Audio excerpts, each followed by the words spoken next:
Heyo everybody, Haku here with this week's reaction for Beastars, and we have chapter 134, and I'm super nervous because the title for this one is Final Contact, so I guess that means no more Leona, and I really loved her with last chapter. Everything with Beastars has been firing full cylinders. We've had some crazy stuff, and I love whenever Beastars gets into that. We've had good stuff with Lewis, good stuff with Lugosi, and I really find Meron to be a really charismatic and compelling character. Like, sometimes you just get these characters in something that are really charismatic and you can't stop paying attention to when they're on panel or on screen, and Meron is like that for me. He's a really charismatic character. So I'm excited. I think we're going to get more of the story, because like I said last time, we saw sort of the life of Leona, and I think now we're going to maybe learn what happened with her death. And I don't know if we're just going to learn what happened with her death, or if it's going to be her death, her final goodbyes to Lugosi, and sort of the lasting sort of lesson that she leaves him with. But either way, let's get to reading. I'm nervous for how this is going to go. Lugosi, how was school? I changed seats. I'm sitting next to my friend now, and I'm happy for that. And on my way home, I plucked a bunch of dandelions for you. Good boy. Thank you. Oh, and she just sticks her hand through a door. She can't bear, like, what she looks like, I guess. And I brought up last week, I doubt this'll happen, but what if, like, if she started growing scales, what if that happened to Lugosi at some point when he was older? But I don't think that's actually going to happen. Chapter 134, Final Contact. What cute flowers. We ought to put them in water and let them grow. Want to come buy a vase with me? There's a flower shop at the shopping district down at the corner that sells vases. I'm sorry. I'm scared to go outside. Lugosi, you're back. Oh, and so this explains more of why he always viewed Gosha as the one that raised him. Okay, so Gosha was probably always there to actually take care of him since Leona was sequestered in her room. Lugosi, you're back. And of course, it's fair for her to be scared to go outside. We've seen, like, there are legal ramifications for interspecial marriage and rules for all of that. And let's not forget, this was another 10 years before where it is now in the series. So to go out and be like an obvious hybrid, like, Gosha is highly discriminated against just for being a poisonous reptile. So for her to be an obvious hybrid, there was probably a lot of discrimination and maybe even potential danger involved in that. So it's pretty reasonable. I got finished with work early. Want to make spring rolls with me? Welcome back, Grandpa. Okay. Oh, I love them. Oh, I love them so much. How was school today? I changed seats and now I sit next to Jack.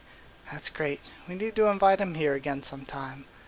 Oh, and we see her in her room, her skin even more patchy. I love the just sad silhouette of her holding the flowers, and how one of her eyes has changed. Oh my gosh, this is so good. Grandpa, is Mom not coming out of that room? Oh, don't worry about her. Her body's just unwell, so she doesn't have her usual vigor. She can't stay in that room forever. She'll come out eventually. I'm sure she wants to see you grow up. When you were in elementary school, my body had morphed to where I couldn't show myself to you or your grandfather. And I love this ghost of her compared to how she really looked. I'm sorry I couldn't pay more attention to you when you needed it the most. Not that my apology means anything, now that I'm a ghost. Don't worry, I knew you didn't want to go outside because you were worried about how you looked. You knew? I could feel your fixation toward the outside appearances through that hole.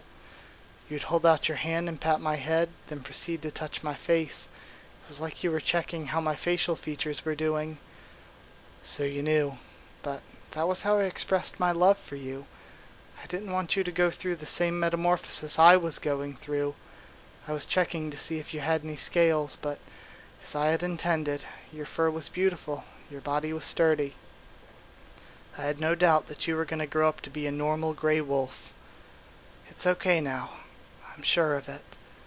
Man, that's so sad.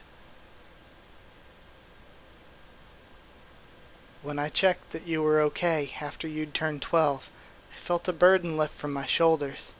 It's time to leave this room, she says. It was time to say goodbye to my son. Oh, and she visits him while he's sleeping. Lugosi? Man, she uncovers him and hugs him. Oh, I'm gonna cry. The night before I killed myself, I went to your bed, hugged you from behind, and slept beside you for a little while. I'm sorry I didn't bother waking you up. I suppose I was a selfish mother to the bitter end. I'm sorry for fooling you. Huh? You see, I was surprised and happy when you came to my futon after all the times you talked to me behind that door. I wanted to hug you back and see your face, but I didn't. I knew how hurt you would have been if I looked at you, so I stood as still as I could. Gosh, this is so sad. This is what I've wanted all series, though, for Lugosi. To have this story for him. Mom, I feel regret every time I remember that night. If I'd given in to my emotions and faced you back then, maybe I could have stopped you from killing yourself. That's why I wanted to face hybrid animals, but I got too emotional and almost got killed for it. And he thinks about Meron.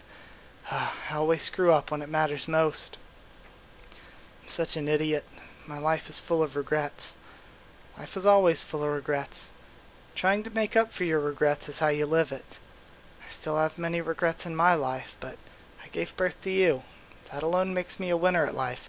And that's what I was saying before, is that instead of a person saying, oh, I lived a perfectly normal life, despite, sorry, losing my voice. Instead of somebody telling Lugosi, oh, I lived a perfectly normal life, despite being a hybrid, it's going to be her saying, my life was horrible and ruined because I was a hybrid, but there was a bit of small silver lining in that you were born. I'm sorry I wasn't a good mother to you. Even though I still love you, I can't hold you anymore. Live more, Lugosi. You share my blood and your grandfather's blood. You can be stronger and sweeter than any pure-blooded wolf ever could. Lugosi isn't doing so well, says Gosha.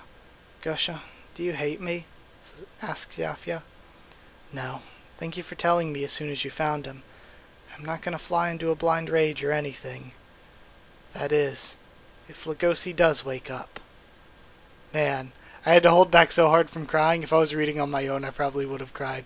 Like, you can tell I can barely see, and there were parts of the video I could barely see because my eyes were so watery. Oof. Oof. The adrenaline is going. Oh my god. That was such a good chapter. I don't even know if I can say that it was a masterpiece, like I've said about, like, last chapter and, what was it, 127 or 129, somewhere around there. Because those were, like, unexpectedly, like, whoa, brilliant. But this, it's like, you know when you get the main character's sad backstory that you know it's going to be, like, good. It has to be, because it's the main character's sad backstory. God, this series is the best manga going on right now. I can't think of anything that's better than Beastars right now. I don't even know what to say just because I'm so sad and emotional. I'm sad that we're not going to see Leona anymore. I wish she could have lived so that we could see more of her. But, yeah, I guess that's it. I guess we're not going to see any more. So, I'm going to end it here. And I don't know if I'll do more videos talking about Beastars other than the reactions / read-throughs. I don't know if I'll add any more Beastar videos to the mix. Once we get the Q&As back up, we're going to have Beastars comments as part of those. So, I mean, that's going to be more Beastars content. But I was just wondering if I should do reviews or discussions or anything. Because I don't know. That would be more work. But at the same time, I am just like so all in on everything about Beastars right now. Like, I don't think any other series, no matter how much I love them, is at the level for me of Beastars right now. But either way, oh, and I'm excited for the anime. Of course, reviews of the anime are going to be coming when that comes around. I'm so excited, and it's by Studio Orange. I couldn't be happier. I just recently rewatched Hoseki no Kuni. So yeah, I guess that's it. I'm going to finally end it. Like if you did like the video, comment down there to tell me what you thought of this chapter, what you thought of my thoughts and reactions. Subscribe for more Beastars much more on the channel. Follow on Twitter if you want. I can try to keep you updated and stuff for the channel or talk to you there.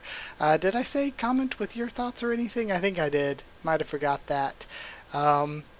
And if you want to join the Discord server and talk about anything there, then just ask and I can give you a link. It's open for anyone. That's it. Thank you once again for watching, and I'll see you all next time.